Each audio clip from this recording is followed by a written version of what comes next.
Are you all happy to be here this morning? It's very enjoyable to be able to come and be with God's people.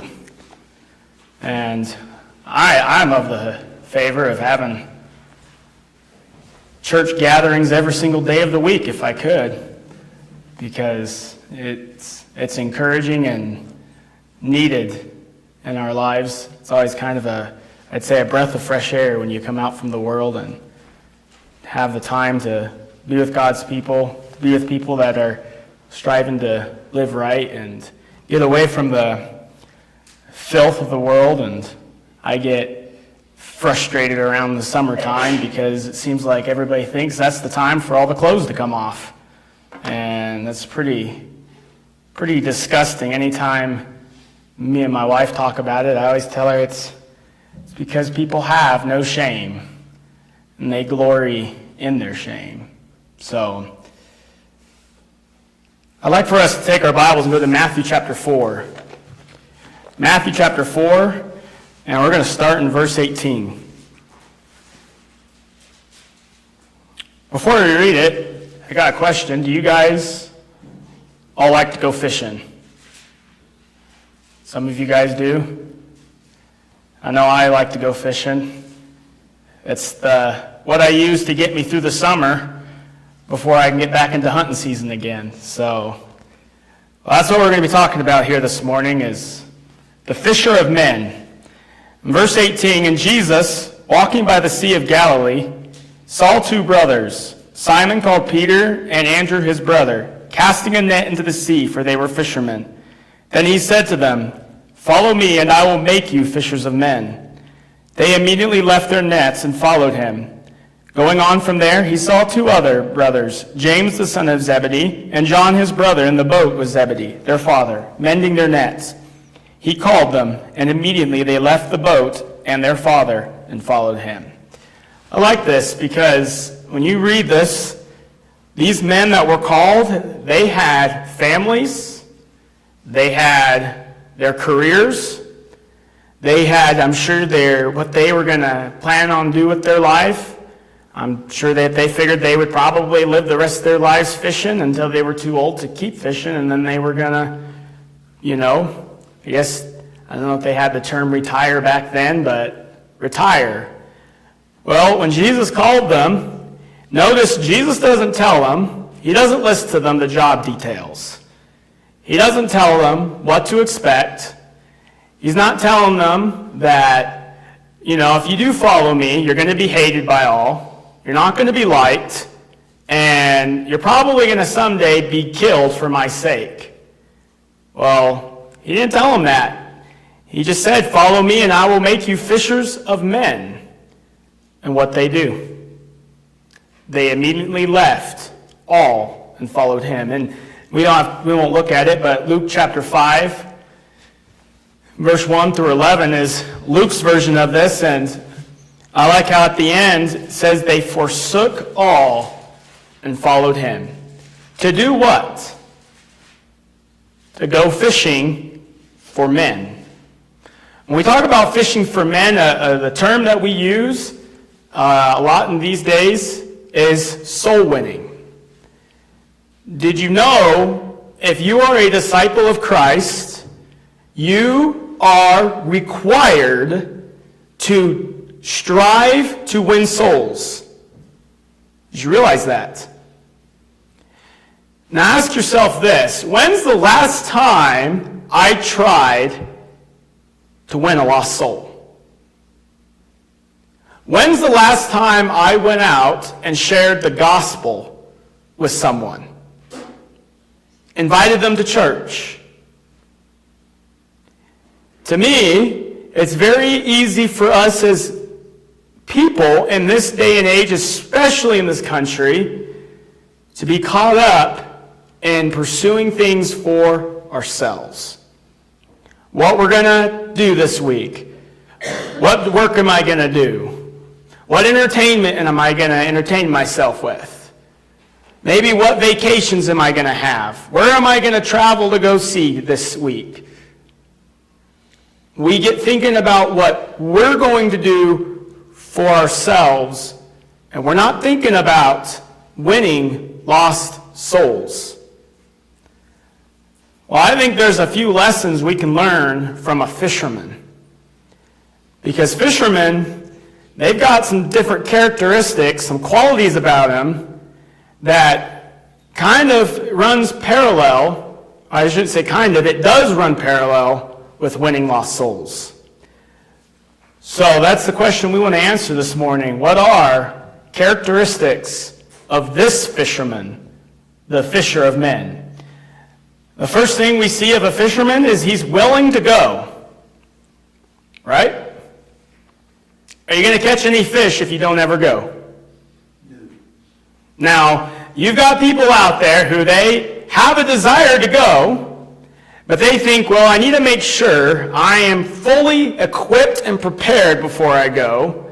So they have to make sure that they have the nicest boat. They got to make sure they have the nicest fishing poles and the nicest lures. They've got to make sure they have a truck to be able to haul all the gear. They've got to make sure they know the regulations, front to back to front. They can quote them. They've got to make sure that they know, they've studied all the places they can go, that they know what species of fish they're targeting and what methods they need to use. And they spend all this time getting ready to go fishing and never go.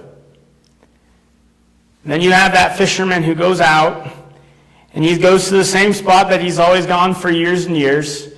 He just runs a simple bobber nightcrawler method, and he goes out and he sits on the dock and he sits and waits for a fish. Of the two, who do you think is going to catch fish? The one who went out and did it. So you've got to be willing to go and go. That's a fisherman. They're willing to go. But they're not just willing to go, they go. Matthew chapter 28. Matthew chapter 28, verse 18 through 20. Now, I don't know if your Bible says this, but my Bible has this section titled, The Great Commission. The definition of commission, it's an authorization or command to act in a prescribed manner or to perform prescribed acts. It is a charge. It's an authority to act for, in behalf of, or in place of another. That is the commission. Christ grants us the authority as his disciples to go win lost souls. So let's read it in verse 18. And Jesus came and spoke to them, saying, All authority has been given to me in heaven and on earth. Go therefore and make disciples of all the nations, baptizing them in the name of the Father and of the Son and of the Holy Spirit, teaching them to observe all things that I have commanded you. And lo, I am with you always, even to the end of the age. Amen. Now I'd like for us to go to Mark chapter 16. Mark chapter 16, verse 15.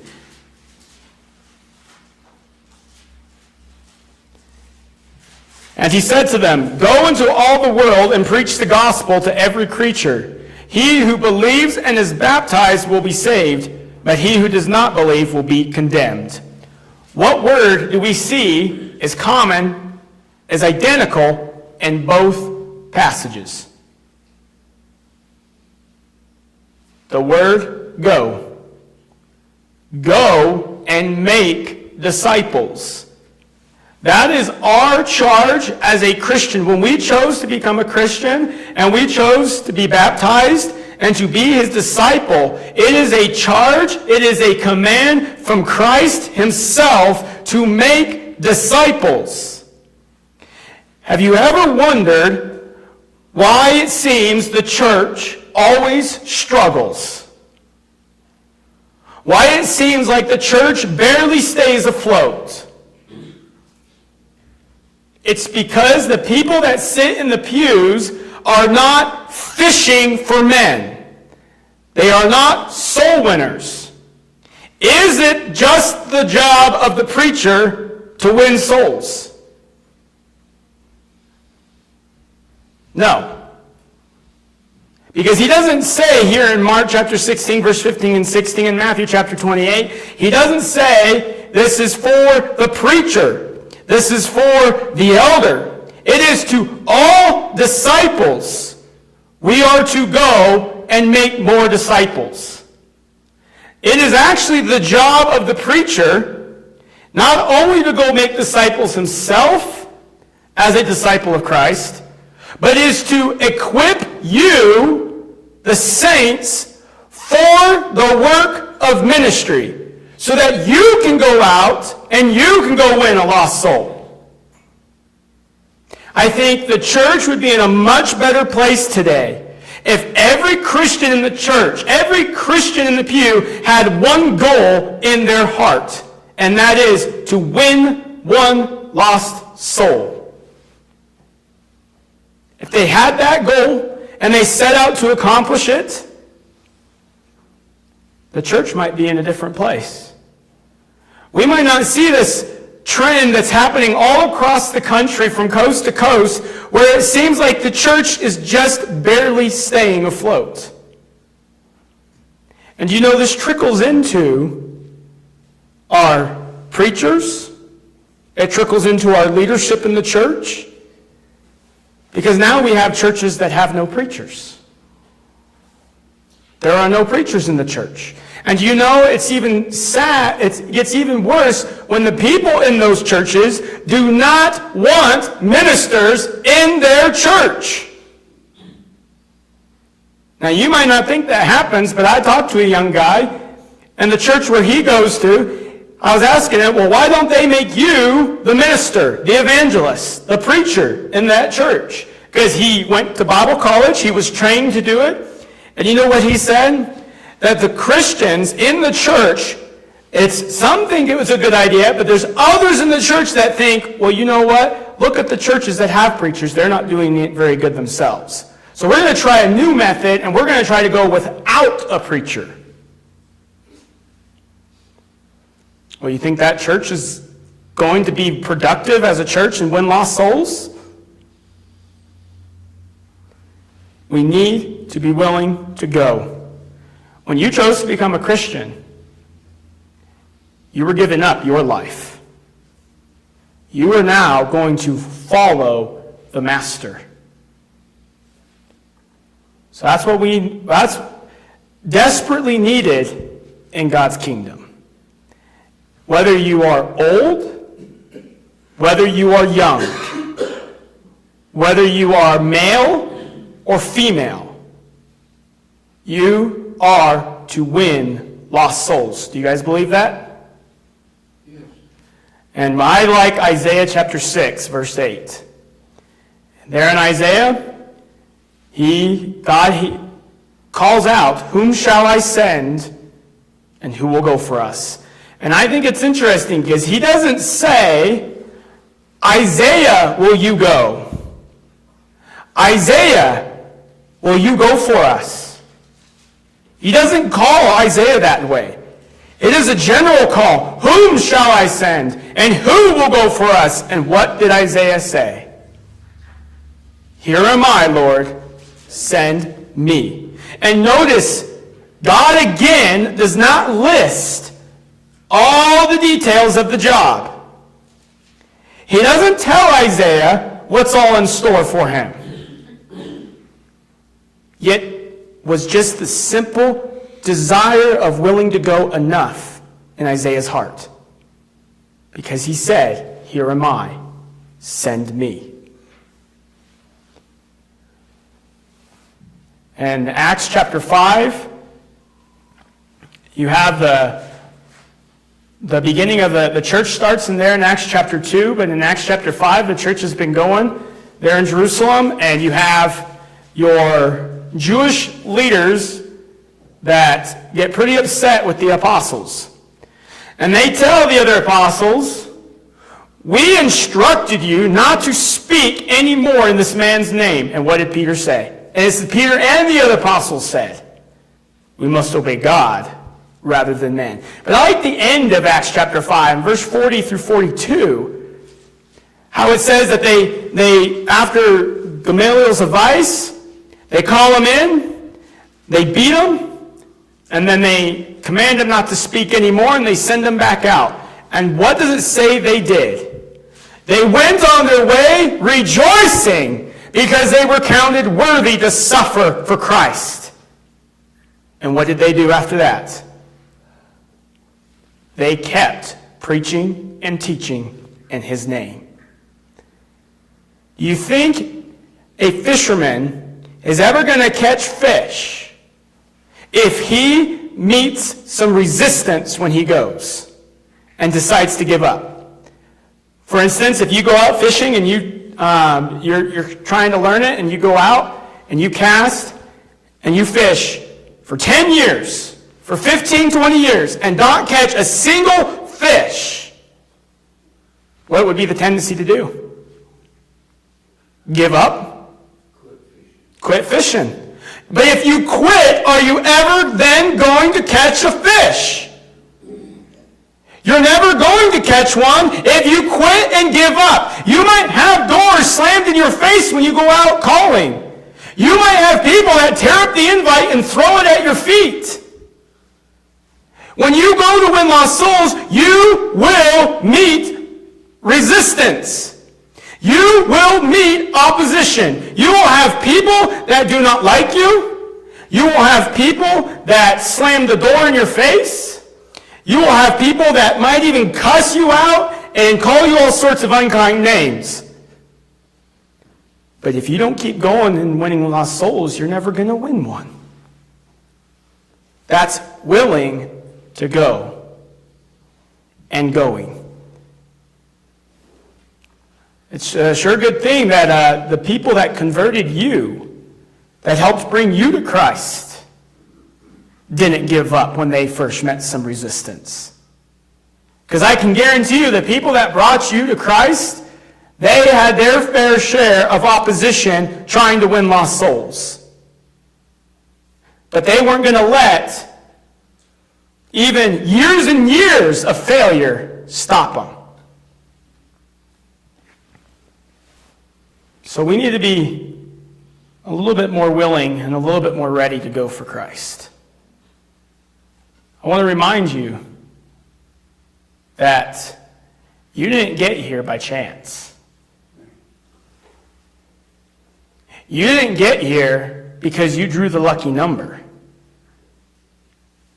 It was somebody that was a fisher of men that brought you here. The next thing that we see of a fisherman is they are always learning. Great fishermen, the best fishermen that exist out there, they didn't get to that level by just simply going and doing it. And all of a sudden, poof, they were amazing at it.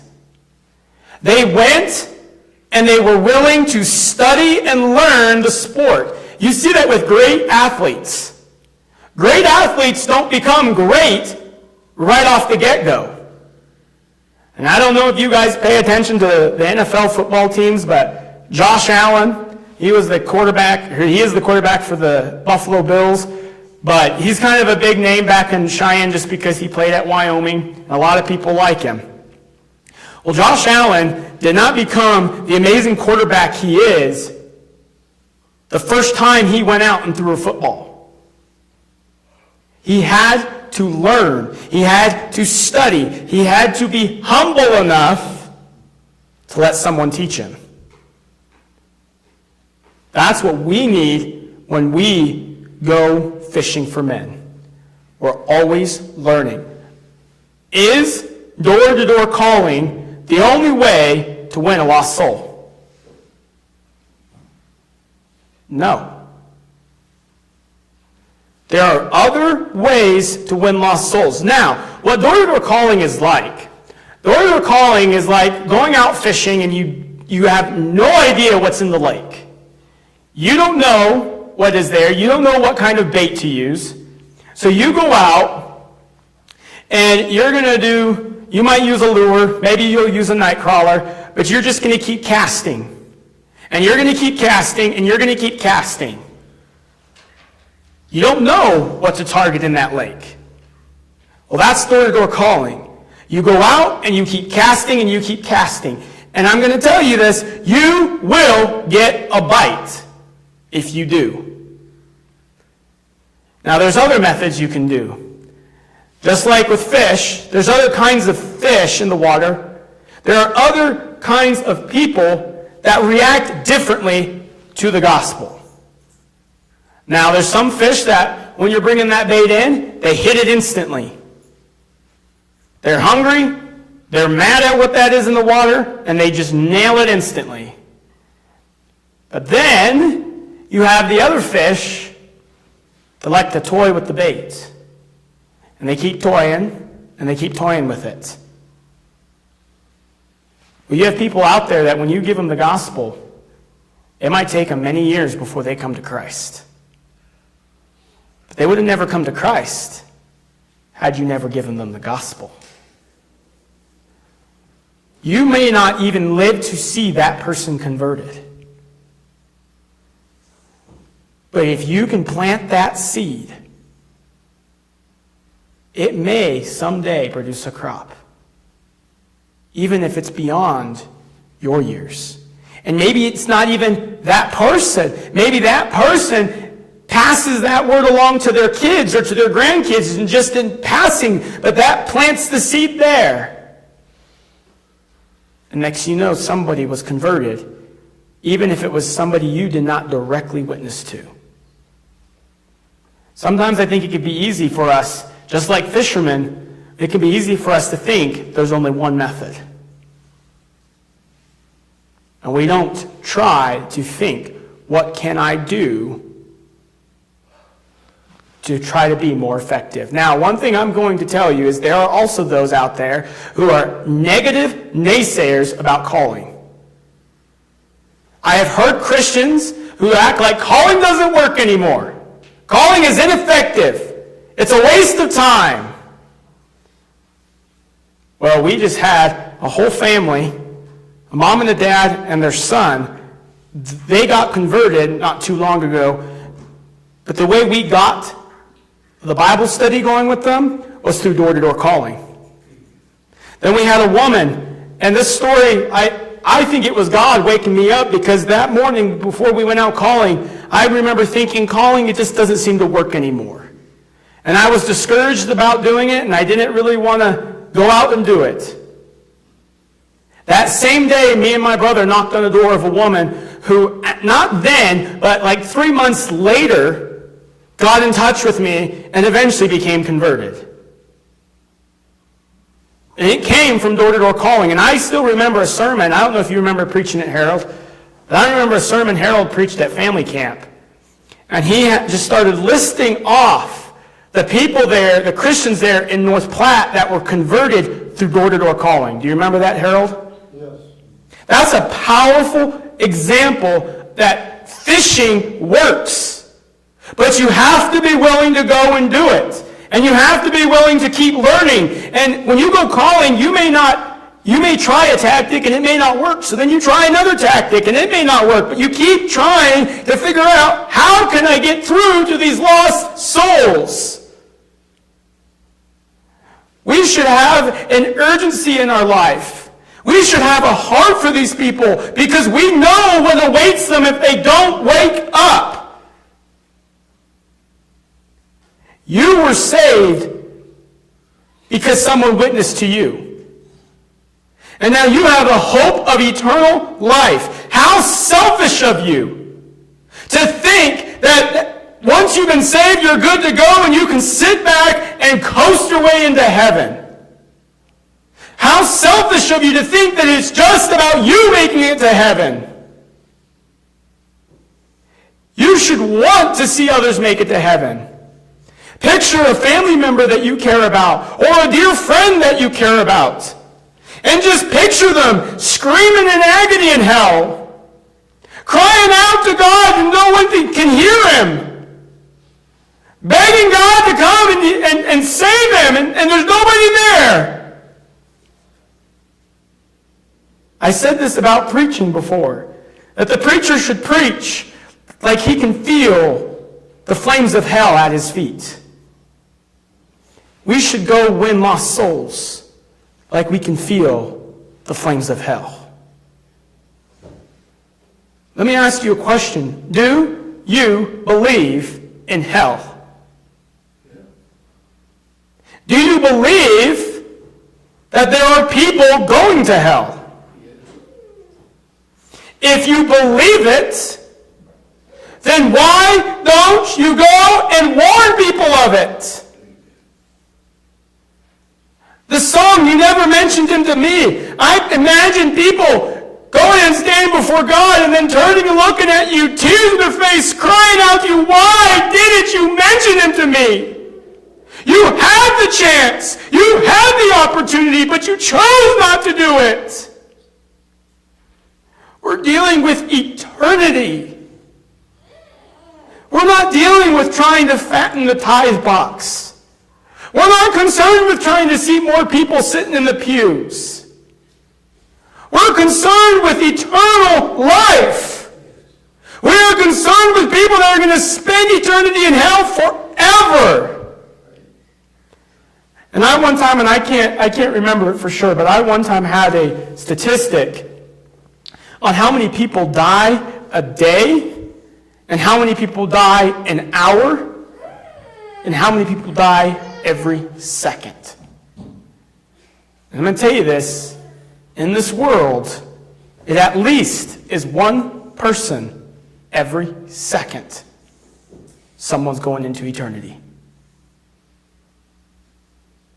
I think they said it's like 8,000 an hour. And then I can't even remember what it was for the day.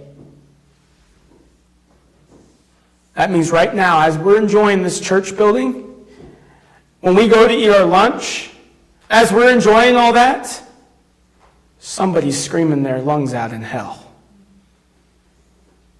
Somebody's crying out for help and no one's there to listen.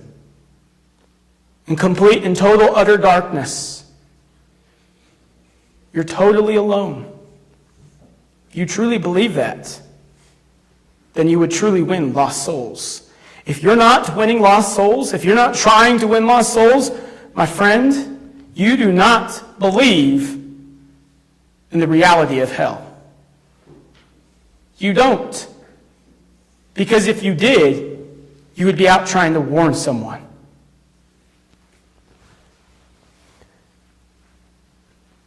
1 Corinthians 15:58, Paul assures us that our labor in the Lord is not in vain. How I wish God's people would get a hold of that. Because too many times we get concerned about our life. We get concerned about how to advance ourselves. We don't realize that the greatest work you could ever commit your life to is bringing a lost one to Christ. 2 Timothy chapter 4, verse 2. This is a charge to the preacher, but I think it applies to everybody. And that is, preach the word. Be ready in season and out of season. The New King James uses the word reprove. I like the word convince. Convince, rebuke, and exhort with all long-suffering. Long-suffering is the idea, great patience. Because you know a fisherman, he's got to be very, very patient. He's got to be willing to keep learning, even if he fails. There is a saying out there, and I'm not going to be able to quote it verbatim, but there is a saying out there that was said by Thomas Edison. And a man came to Edison and said, "Edison, why do you keep doing this? You have failed 1,000 times." You know what Edison said? "I have not failed 1,000 times. I have found out 1,000 times that don't work." Isn't that something? So when you go calling, or when you go witness to others, people might say, "Well, you're failing. You keep failing. Why do you keep doing it? You're failing." I haven't failed. I just know now what doesn't work. But I'm going to keep trying. until I bring a lost one to Christ. Proverbs chapter 11, verse 30 tells us, he who wins souls is wise. If only people would commit their life to bringing a lost one to Christ. The church is set up in a way where it can grow and flourish, but the only way it grows and flourishes if God's people in the church are willing to go labor. The last thing we see of a fisherman never gives up.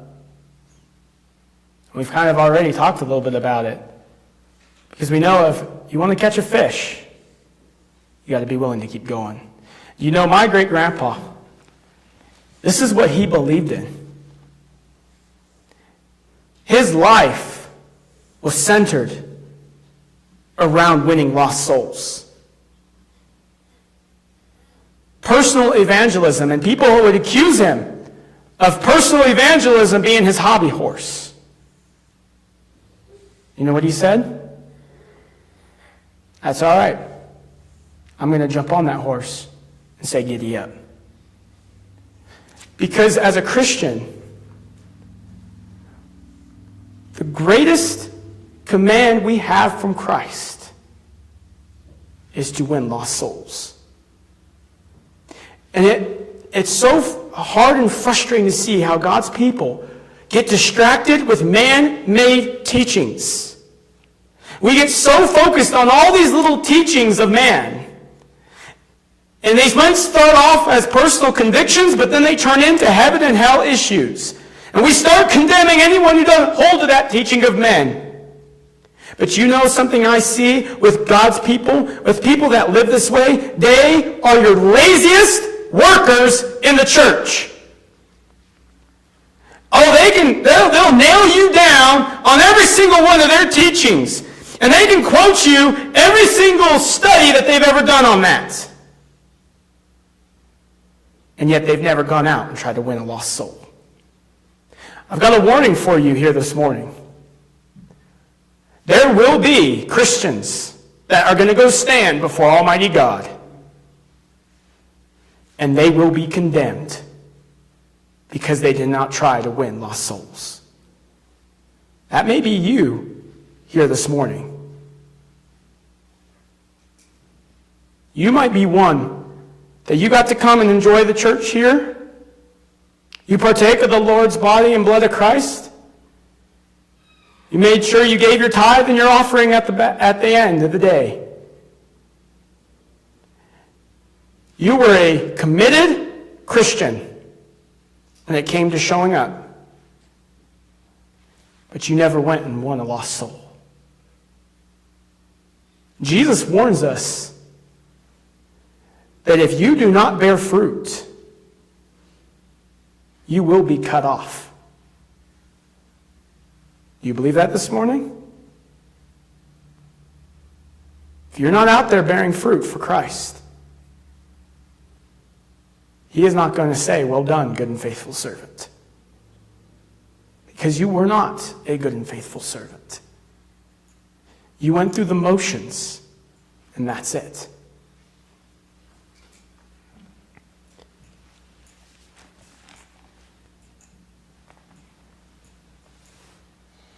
Let me ask you, if there was a fisherman out there, well, let me put it this way. If there was a guy out there, he was a salesman, and his task was to go out, the company didn't care however many he sold, but his task was to try to sell their product. And he worked at this his entire life and only sold 8 products. Would you say he was a successful businessman? No, I wouldn't. If I saw somebody and they said, yeah, I've been doing this my whole life, and yet I've only sold 8 units of merchandise, I would think you are a bad salesman. But we all know the story of the flood. Only 8 people climbed into the ark. Noah had 120 years to plead with people. And only 8 came on the ark. I would say he was what many people would think was a failure. But was he? He truthfully only needed to save one. That was himself. But he wasn't just committed to making sure he was on the ark. If he was, would we all be here today? If Noah was the only one to climb onto the ark, would we all be here today? No. Noah would have been able to enjoy his life after the flood. He would have been all alone. He wasn't just concerned about making sure he got on the ark. He was concerned about trying to help others climb onto the ark. There have been many churches that have been started and have had their doors shut down for good. And in fact, a church recently that shut down, it broke my heart to hear of it shut down. Because it's where my grandpa Panon preached his first ever sermon. And it shut down. When you don't have workers in the church, when you don't have fishers of men, the church dies. The church here in Colorado Springs, it could die. Have you ever thought about a future where the church in Colorado Springs no longer exists? It's real. I would have never thought the church that my grandpa Panon preached his first ever sermon, the church where, as far as I can tell, was where my grandpa Panon was converted, would have ever closed its doors down. We've got to keep fishing for men. John chapter 15, verse 1 through 8. In John chapter 15, verse 1 through 8.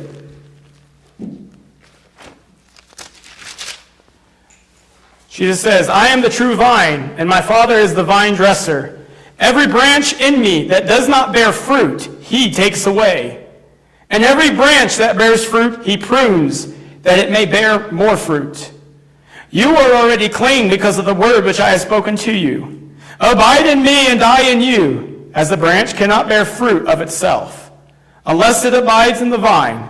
Neither can you, unless you abide in me. I am the vine, you are the branches. He who abides in me and I in him bears much fruit. For without me you can do nothing.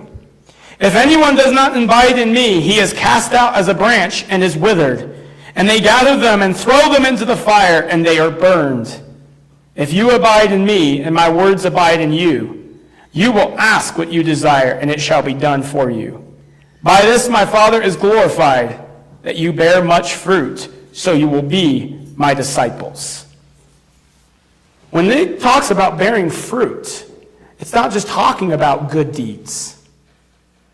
Because the idea of bearing fruit, what happens when a tree bears fruit? You can take the fruit, you can take the seed out of the fruit, and what can you do? Go plant another tree. That tree grows up. It bears fruit. Then you can take the fruit from that tree and go plant another tree. And then another. And then another. Next thing you know, you have a whole forest of trees. And it only took one tree. My grandpa Panon, he started the Bible college because he wanted to equip and train young people for the purpose of winning lost souls. That was his desire. Because he didn't just want himself to be doing this work, he wanted others to be doing this work. And it's a very sad thing to see Because what he started and what other great preachers of his time started is starting to run out. Because the next generation that comes up, they're not wanting to be fishers of men. Do you think your fancy house, your nice high-paying career, your healthy retirement, your land, your possessions, do you think any of that is worth more than one soul? If God were to come to you and say, I've got a job for you, but you're going to have to give up all to follow me, would you be willing to give it all up? Even if it meant you were only going to bring one soul to Christ. If we cannot answer that honestly, if we cannot answer that with a convicted yes, that right there is the reason the church is never going to go forward. It's just going to stay just enough afloat. It needs all of us willing to go and win lost souls. And I like Proverbs chapter 24. Proverbs chapter 24 and verse 11.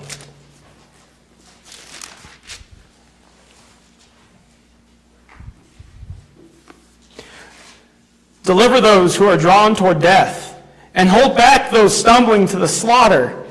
If you say, surely we did not know this, does not he who weighs the heart consider it? He who keeps your soul, does he not know it? And will he not render to each man according to his deeds? God knows your heart. God knows what's inside. You can't say to God on the day of judgment, God, I didn't know that they were not going to go, that they were going to end up in hell. I didn't know that. He knows your heart. He knows what was keeping you back from saying something. I still am haunted by a past mistake I had made. When I sat on a school bus coming home late from a band trip one night, and a friend of mine, we were sitting across from each other and we were talking. And she got talking to me about how she used to go to a Baptist church but didn't want to go there anymore because she realized that they weren't teaching the truth. And she was trying to find a church that preached the truth. And you know what I did? I held back. Because my logic was, it is not the opportune time. And then that opportunity vanished. She ended up going to a big mega church after that. I don't want to think about her being in hell. And then looking at me on the day of judgment saying, why did you not mention him to me? This is reality. If God's people everywhere, in every church, in every seat, got fire in their hearts and said, Lord, here am I. Send me. I will go and try to win even just one soul. There's a story out there. It was a song that was written about this man. This man was I believe he was Presbyterian, I can't remember, but he was a religious man that was recruited to the military during World War II. But this man said, I will not touch a gun. I will not take a human life. But he was willing to still go out and do something. And that was help save the wounded men. And there was a famous story about him where it was in one of the islands there fighting with Japan. And he went out and he kept bringing these wounded soldiers, and he'd bring them back, and he had to lower them down with a rope, hand over hand, using his feet to help support him, to lower those injured men down to the rest of the U.S. Army on the other side. And I don't know if this is actually what he said, but in the song, they had a part about this that said, when I went back out, I kept saying, Lord, let me save just one more. He didn't care if he was going to die. He was, Lord, let me save just one more. Are you willing to save one soul for him? As we close, Daniel chapter 12 and verse 3. Daniel chapter 12, verse 3.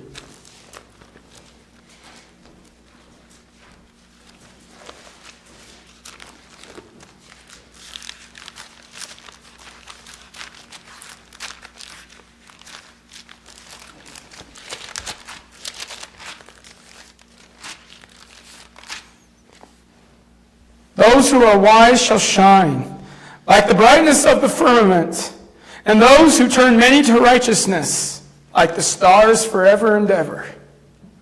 I like that verse. Those who turn many to righteousness will shine like the stars forever and ever. Our greatest work we can do in this life is help others make it to heaven. I like how Harold brought up how Paul was willing to be accursed from Christ for the Jews, his fellow people. To me, he's saying, I will take hell if it can give you salvation. That is the heart of someone who's a fisher of men. Was Paul a fisher of men? He kept fishing, even though he went through horrible, horrible persecution. Our song of invitation is 642. When was the last time you shared the gospel? How much fishing have you done in your life? Were you the one that tried to go fishing, but because you failed a few times, you've given up? What are you going to do from now on? Are you going to be a fisher of men? This is heaven or hell. I encourage you to make a decision this morning. One person to witness to this week. Just try to do one. I'm going to try to share the gospel with one person this week. Pray to God that he'll help you. You might be surprised what people will say. You might be surprised how willing and open people will be. The song says, brightly beams our Father's mercy from his lighthouse evermore. But to us he gives the keeping of the lights along the shore. My grandpa Pinon used to call all the little churches that got started from the Bible college, he'd call them lighthouses. That's what you are, a light in a dark world. And the chorus says, some poor fainting, struggling seaman you may rescue, you may save. So I hope you can think about these things and make a decision. I am going to be a fisher of men. As we stand, as we sing, verse 1 of number 642.